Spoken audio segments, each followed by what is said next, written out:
সুনামগঞ্জের তাহিরপুরের শিমুল বাগানের শিমুল বন সেজেছে রক্তিম সাজে।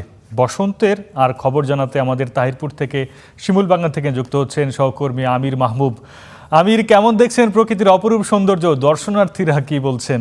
আরিফ, যদি বলি যে আসলে শিমুল বাগানের এই মানিগাঁওয়ে জয়নাল আবেদিনের এই শিমুল বাগানে আজকে যে আহ, ফুলের যে পরিস্থিতি আসলে বলা চলে যে পুরো প্রত্যেকটি গাছে এখন ফুলে ফুলে সজ্জিত, লাল রঙে সজ্জিত এবং দেশের বিভিন্ন প্রান্ত থেকে পর্যটকরা ছুটে আসছেন এই সুনামগঞ্জের তাহিরপুরের মানিগাঁও জয়নাল আবেদিন শিমুল বাগানে। আমি যদি বলি, গতকালকে জেলা শিল্পকলা একাডেমির আয়োজনে এখানে বর্ষবরণ হয়েছে, একই সাথে গতকাল ছিল বিশ্ব ভালোবাসা দিবস।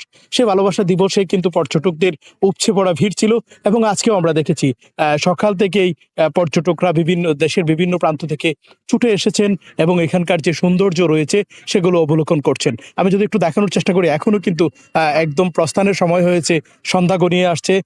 দেখানোর চেষ্টা করছি যে পর্যটকরা এখানে অবস্থান করছেন। আমি যদি দেখাই যে একদম পাখিরা উপরে উড়াউড়ি করছে এবং এখানে শিমুলের রক্তিম ফুল দিয়ে একটি লাভ করা হয়েছে। সেই লাভটুকু যদি দেখানোর চেষ্টা করছি, দুজন কাপল এখানে ওনারা হচ্ছে সেই লাভের মধ্যে ঢুকেছেন। আমি যদি একটু দেখানোর চেষ্টা করি যে আসলে পর্যটকরাও কিন্তু এখনো রয়ে গেছেন, যদিও 6টার মধ্যেই এই শিমুল বাগান বন্ধ হয়ে যাবে, এজন্য পর্যটকরা ইতিমধ্যে চলে যাওয়ার উপক্রম হয়েছে এবং বেশ কিছু পর্যটক বেরিয়ে গেছেন। এবং যদি বলি যে এই শিমুলের রং কিন্তু আসলে বসন্তের ছোঁয়া লাগিয়েছে।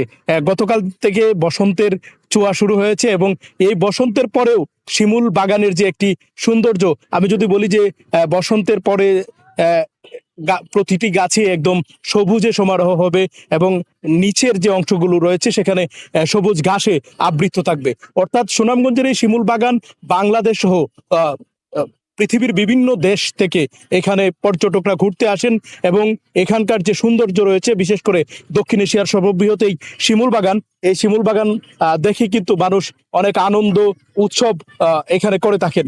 আমি যদি বলি যে আসলে এটি 2003 সালে বাদাঘাট ইউনিয়ন পরিষদের চেয়ারম্যান আলহাজ জয়নাল আবেদিন তিনি সেটি করেছিলেন এবং এটি যে এইভাবে একদম পর্যটন কেন্দ্র হবে এবং দক্ষিণ এশিয়ার সর্ববৃহৎ শিমুল বাগান হিসেবে স্বীকৃতি পাবে সেটি হয়তো উনি চিন্তাও করেন নাই। কিন্তু ওনার উনি মৃত্যুর আগে যে কর্মটি করে গেছেন, আজকে সমগ্র পৃথিবীতে বলা চলে বাংলা ভাষাভাষী মানুষ যারা আছে, দেশের বাইরে যারা থাকেন, বিশেষ করে প্রবাসী যারা থাকেন, তারাও আমরা কিছুক্ষণ আগে আমরা বেশ কয়েকজন পর্যটকের সাথে কথা বলেছি, এদের মধ্যে প্রবাসী ছিলেন, তারাও প্রবাস থেকে দেশে এসে কিন্তু এই শিমুল বাগান দেখার জন্য, এক নজর দেখার জন্য ছুটে আসেন।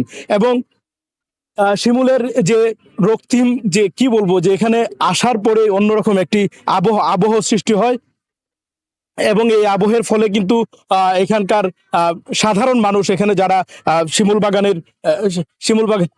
শিমুল বাগানকে ঘিরে যারা কাজ করেন, তাদের মধ্যে আমরা দেখেছি উচ্ছ্বাস উদ্দীপনা। এই আরিফ, এই ছিল সুনামগঞ্জের তাহিরপুর থেকে শিমুল বাগানের সর্বশেষ। ধন্যবাদ মাহবুব।